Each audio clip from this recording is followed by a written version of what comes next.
नमस्कार, आप देख रहे हैं जी बिहार झारखंड। मैं हूं आपके साथ अनुपमा झा। पीएम नरेंद्र मोदी और सीएम नीतीश कुमार 12 का दम दिखाएंगे। जी हां, बिहार चुनाव के दौरान पीएम मोदी बिहार में कुल 12 रैलियां करेंगे। खास बात यह कि सभी रैलियों में मोदी के मंच पर नीतीश कुमार भी मौजूद रहेंगे। एलजेपी अध्यक्ष चिराग पासवान के लिए इससे बड़ा झटका माना जा रहा है। बिहार चुनाव में लगेगा डबल तड़का। मोदी नीतीश दिखाएंगे दम। एक मंच पर होंगे दोनों दिग्गज। पीएम मोदी के नाम पर चुनाव लड़ रहे एलजेपी को तगड़ा झटका लगा है। बीजेपी ने बिहार चुनाव को लेकर पीएम मोदी के चुनाव प्रचार का कार्यक्रम जारी कर दिया है। पीएम मोदी की कुल 12 रैली होगी और हर रैली में मोदी के साथ नीतीश भी मंच साझा करेंगे। मुख्यमंत्री नीतीश कुमार जी, और जहां पर लॉजिस्टिक्स के कारण वो उपस्थित नहीं रह पाएंगे, वहां जेडीयू के वरिष्ठ नेता, हम पार्टी के वरिष्ठ नेता, वीआईपी पार्टी के वरिष्ठ नेता ये उपस्थित होंगे। और ये भारतीय जनता पार्टी के साथ साथ एनडीए की कॉन्स्टिट्यूएंसीज में भी आदरणीय प्रधानमंत्री जी की रैली ये आयोजित की गई है। पीएम मोदी के कार्यक्रम की बात करें तो उनका प्रचार अभियान 23 अक्टूबर से शुरू होगा। 23 अक्टूबर को मोदी सासाराम, गया, भागलपुर में रैली करेंगे। रोहतास में 7, गया में 10, भागलपुर में 7 विधानसभा सीटें आती हैं और उन पर पीएम मोदी की नजर होगी। इस तरह से कुल 24 सीटों पर वोटरों को साधने की कोशिश करेंगे। पीएम मोदी का दूसरा प्रचार अभियान 28 अक्टूबर से शुरू होगा। आपको बता दें कि 28 अक्टूबर को ही पहले चरण के तहत 71 सीटों पर वोटिंग होगी। पीएम मोदी दरभंगा, मुजफ्फरपुर, पटना में जनसभा करेंगे। दरभंगा में 10, मुजफ्फरपुर में 11, पटना में 14 सीटों पर पीएम मोदी की नजर होगी। इस तरह से कुल 35 सीटों के वोटरों को पीएम मोदी साधने की कोशिश करेंगे। पीएम मोदी के चुनाव प्रचार का तीसरा अभियान 1 नवंबर से शुरू होगा।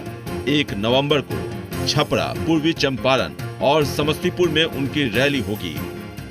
छपरा में 10, पूर्वी चंपारण में 12 और समस्तीपुर में 10 सीटों पर उनकी नजर होगी। इस तरह से कुल 32 सीटों पर पीएम मोदी असर डाल सकते हैं। अब बात करते हैं पीएम मोदी के चौथे प्रचार अभियान की। पीएम मोदी का चौथा प्रचार अभियान 3 नवंबर को होगा। पश्चिमी चंपारण, सहरसा और फारबिसगंज में उनकी रैली होगी। पश्चिमी चंपारण में 9, सहरसा में 4 और फारबिसगंज में 6 सीटों पर उनकी नजर होगी। इस तरह से कुल 19 सीटों पर एनडीए पकड़ बनाने की कोशिश करेगा। रैलियों के दौरान एक समय में 100 जगहों पर एलईडी स्क्रीन के जरिए भी उनका भाषण दिखाया जाएगा। तकनीक के जरिए एनडीए ज्यादा से ज्यादा लोगों तक अपनी बात पहुंचाने की कोशिश में जुटी है। साथ ही मोदी और नीतीश को एक मंच पर खड़ा कर जनता और विरोधियों को ये बताने की भी कोशिश की जा रही है कि बिहार में एलजेपी से बीजेपी का दूर दूर तक कोई नाता नहीं है। शैलेंद्र, जी मीडिया, पटना।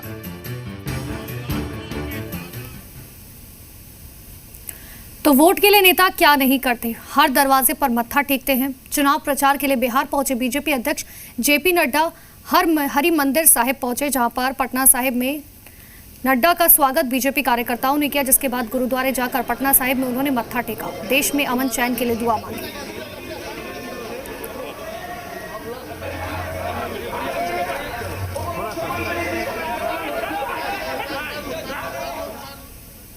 तो बीजेपी दिग्गज सुशील मोदी भी चुनाव प्रचार में जुटे हुए हैं। शुक्रवार को सुशील मोदी कैमूर पहुंचे। चुनावी सभा में विपक्ष पर जमकर हमला बोला। सुशील मोदी ने जंगलराज का जिक्र छेड़कर जनता से एक बार फिर से मौका देने की अपील की। सुशील मोदी ने कहा, जंगलराज वापस नहीं लाने के लिए एक बार फिर से बीजेपी को मौका दीजिए। मित्रों, मैं तो दिन भर भाषण कर सकता हूँ, इतना काम किया है। कितनी कांग्रेस की सरकार आई, राजद की सरकार आई, और यहाँ के तो बगल के रामगढ़ के जो विधायक थे तो मंत्री भी थे, जल संसाधन मंत्री थे, क्यों नहीं दुर्गावती जलाशय को चालू करा पाए। लेकिन मेरे मित्रों, 2011 में काम फिर से प्रारंभ हुआ। 1064 करोड़ रुपया दुर्गावती पर खर्च कर चुके हैं। एलजेपी अध्यक्ष चिराग पासवान लगातार सीएम नीतीश कुमार को घेरते जा रहे हैं। इस बार चिराग पासवान ने ट्वीट के जरिए जेडीयू अध्यक्ष और सीएम नीतीश कुमार पर हमला बोला। चिराग पासवान ने ट्विटर पर लिखा, जुल्म करो मत, जुल्म सहो मत, जीना है तो मरना सीखो, कदम कदम पर लड़ना सीखो। चिराग ने आगे लिखा, वो लड़ रहे हैं हम पर राज करने के लिए, हम लड़ रहे हैं खुद पर नाज करने के लिए। इस तरह से नीतीश पर तंज करते हुए चिराग ने यह भी लिखा, नीतीश कुमार से अब लड़ने का समय आ गया है। बिहार को और बर्बाद होते हुए नहीं देखा जा सकता। राज करने के लिए फैसला करना होता तो नीतीश के साथ रहता, लेकिन खुद को माफ नहीं कर पाता। बिहार को संवारना है और फिर बिहार पर नाज करना है।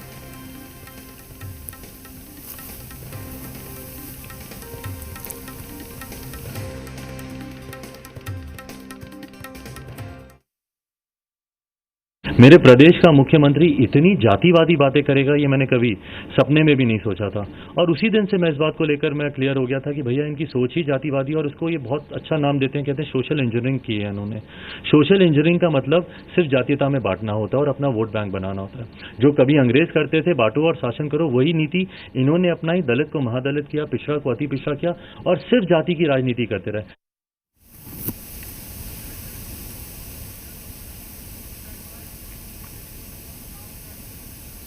गोपालगंज की कुचायकोट सीट पर 2015 की तरह इस बार भी मुकाबला रोचक है। सिटिंग विधायक पप्पू पांडे की टक्कर काली पांडे से है, जो इस बार एलजेपी की जगह कांग्रेस से चुनावी मैदान में है।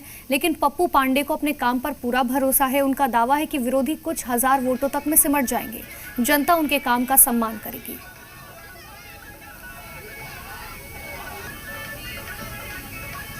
पूरे बिहार में, पूरे भारत में जो मैंने अपने विधानसभा क्षेत्र में किया है, गरीबों के साथ या अमीरों के साथ, सबके साथ हमने कदम से कदम मिलाकर चलने का काम किया है। और उसका नतीजा 2020 में आप देख लीजिए कि कुचायकोट से कितना प्रचंड बहुमत से चुनाव जीतने हम जा रहे हैं। यह बताने की जरूरत नहीं है, यह जनता बोल रही है। आदरणीय नीतीश कुमार जी के द्वारा जो विकास हुआ है बिहार में, मेरे द्वारा जो अपने क्षेत्र में काम हुआ है अमीर गरीब के साथ, चाहे बेटी की शादी हो, सम्मान समारोह हो, ऐसे अनेकों तरह की व्यवस्था है जो मैं अपने द्वारा करता हूं। राजधानी पटना की सभी सीटों के लिए नामांकन का काम पूरा हो गया है। प्रचार जोर शोरों से चल रहा है। कुम्हरार सीट पर इस बार कड़ा मुकाबला है, क्योंकि कई प्रमुख लोग यहां से उम्मीदवार हैं और सब अपनी जीत का दावा कर रहे हैं। निर्दलीय प्रत्याशी विनोद कुमार पाठक ने जनता के समर्थन का भरोसा जताते हुए अपनी जीत का दावा किया।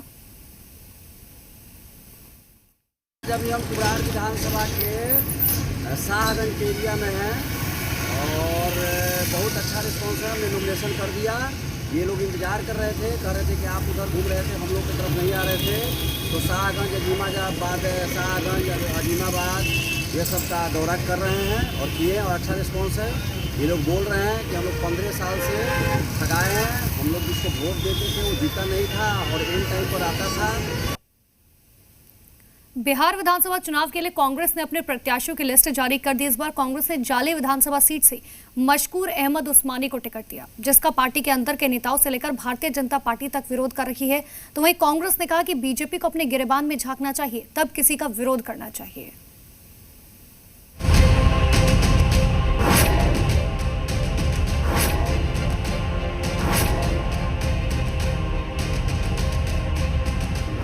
जाले सीट से कांग्रेस प्रत्याशी पर बवाल।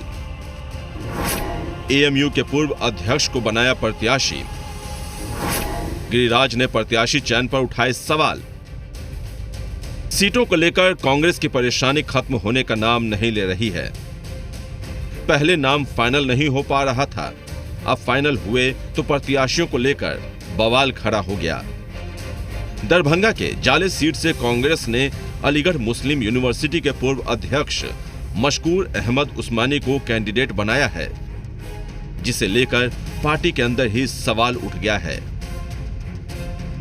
हमको आप टिकट नहीं देते, आप जाले के किसी व्यक्ति को टिकट दे देते। किसी वर्ग से आता है, आप किसी को टिकट दे देते, मुझे नहीं टिकट देते।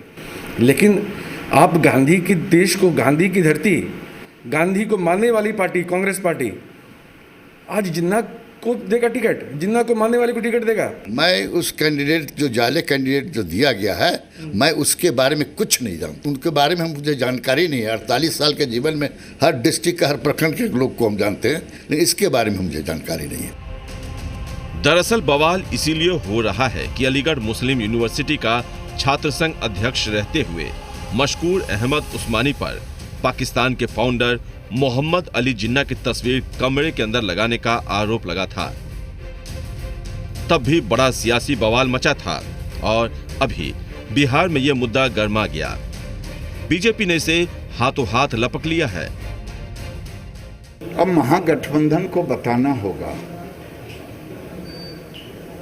कि आने वाले दिनों में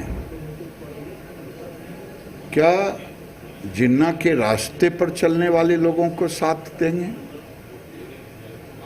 या गांधी के रास्ते पर, ये आपको बताना होगा, क्योंकि आपने उम्मीदवार बनाया है, मैंने उम्मीदवार नहीं बनाया। जिन्ना की कब्र पे माथा टेकने के लिए अडवाणी जी गए थे, भाजपा दे जवाब पहले उसका। दरअसल जाले से प्रत्याशी मशकूर अहमद उस्मानी को लेकर कांग्रेस को दोहरी लड़ाई लड़नी पड़ रही है। एक तो सवाल पार्टी के अंदर से उठ रहे हैं, तो दूसरा जिन्ना का जिन चुनाव के बीच में आ गया है और मौका बीजेपी को मिल गया है। लगे हाथ इस उबलते माहौल को ठंडा नहीं किया गया तो मुश्किल कांग्रेस के सामने खड़ी हो जाएगी। आशुतोष चंद्रा, जी मीडिया, पटना। यहाँ वक्त एक छोटे से ब्रेक का।